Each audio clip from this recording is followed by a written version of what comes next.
Hey, good morning, everybody. Welcome to another episode of Conspiracy Radio. Please excuse my COVID throat. Um, it's it, it worsens after the years go by, as you've probably noticed by now. So here we have Brownstein here. This guy, the Atlantic. He's a real cherry. So I'm going to systematically destroy every one of his arguments. I figured we'd take a little bit of a break from me showing you how the deep state's methods of illusion, how picking them apart, how they do it. Take a little break from that, and let's get into the nuts and bolts of my favorite topic, policy.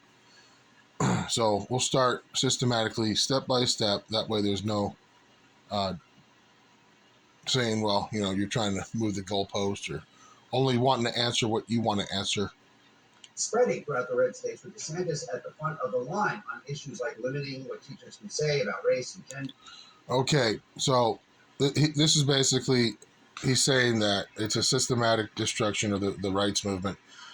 So in 65, everybody, ADA, everybody has the right to vote. Everybody has a voice.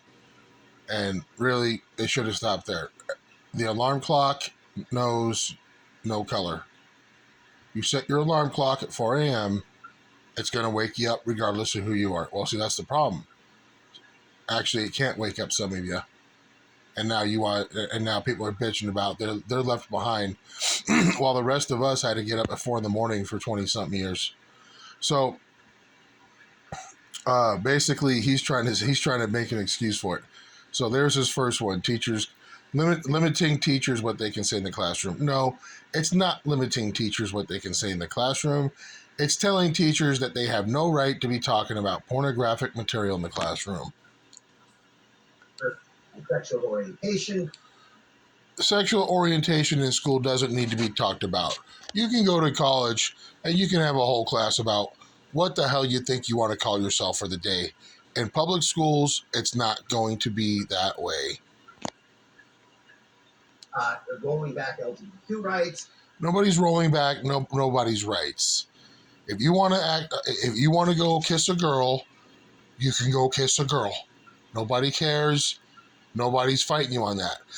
Now, I will tell you, the transsexual thing, that is intruding on women's sports. And not only is it intruding on women's sports, it's intruding on women in their locker rooms. They want to be in their locker rooms with other women.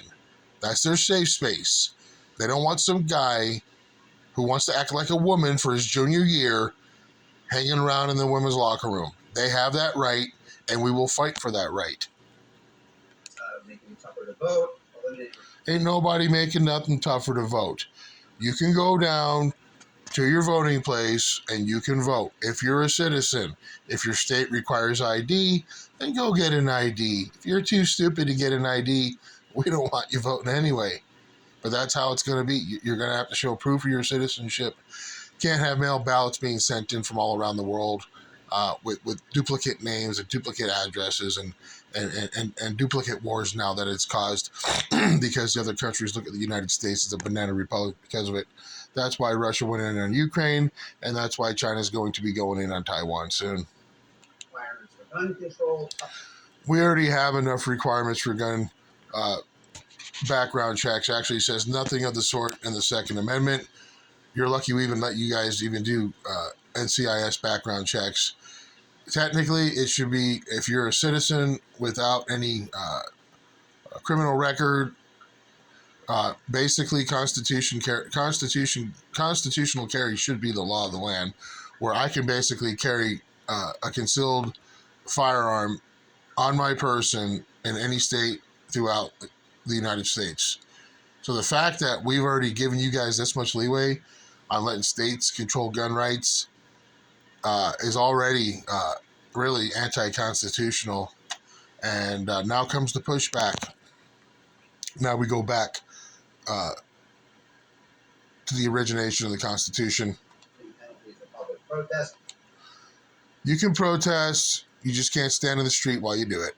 You talk to groups like Pan America, Free Speech Group, what's happening in terms of public political control over education in Florida is unprecedented. But Jim, as you point out, Okay, that agenda, Brownstein, you lose.